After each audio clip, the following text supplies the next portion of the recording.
1923 to Friday, the 24th of August, 1923. A pen is certainly an excellent instrument to fix a man's attention and to inflame his ambition. John Adams.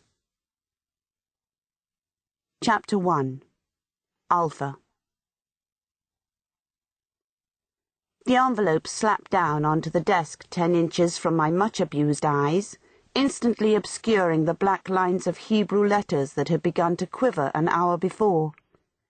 With the shock of the sudden change, my vision stuttered, attempted a valiant rally, then slid into complete rebellion and would not focus at all.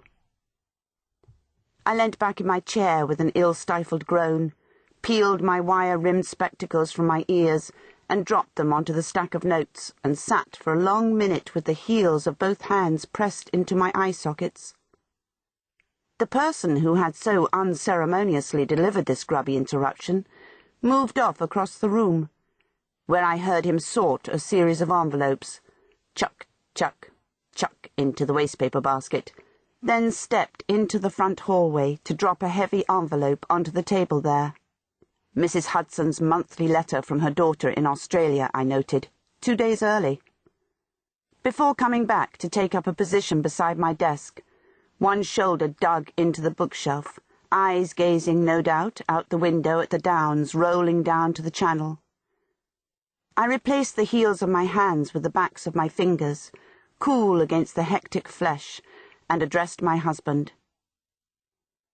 "Do you know, Holmes, I had a great-uncle in Chicago whose promising medical career was cut short when he began to go blind over his books.